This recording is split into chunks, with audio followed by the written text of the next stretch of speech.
Yeah, Mohan's on the bubble. He needs to really solidify. He needs to get, let's say, a 74 to really lock it in and make sure that he doesn't get knocked out by Trenton Beecham. Here we go.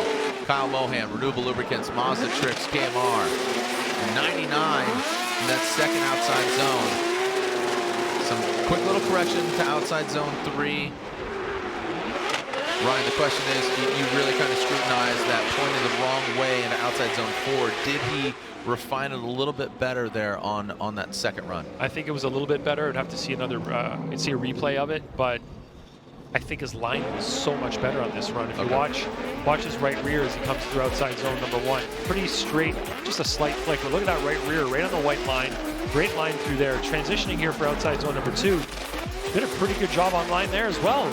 He didn't get all the way to the wall, but very close to it. That's great. Right there, a little correction on angle, but decent in outside zone number 3. Like that. Outside zone number 4, look at that line there as well. He really cleaned up his run in a pretty big way here, Jared. This is going to give us an idea from the drone here up in the sky, watching his momentum throughout the track. So seeing where he did slow down and where he did not.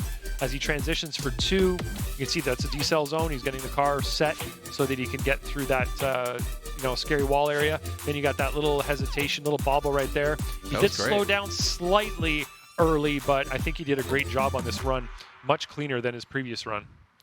So Kyle waits for his score just to really solidify. Like I said, he'd love to get a 74. And I think Dan Burkett needs to start kind of worrying because Robbins and Castro are out. Remember the bottom 3. But Beecham is a big deciding factor here.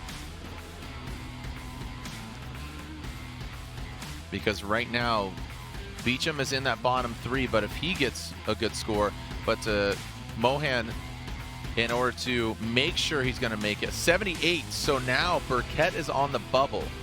So Burkett is now on the bubble because Castro and Robbins, we know they're unfortunately out of head-to-head competition, but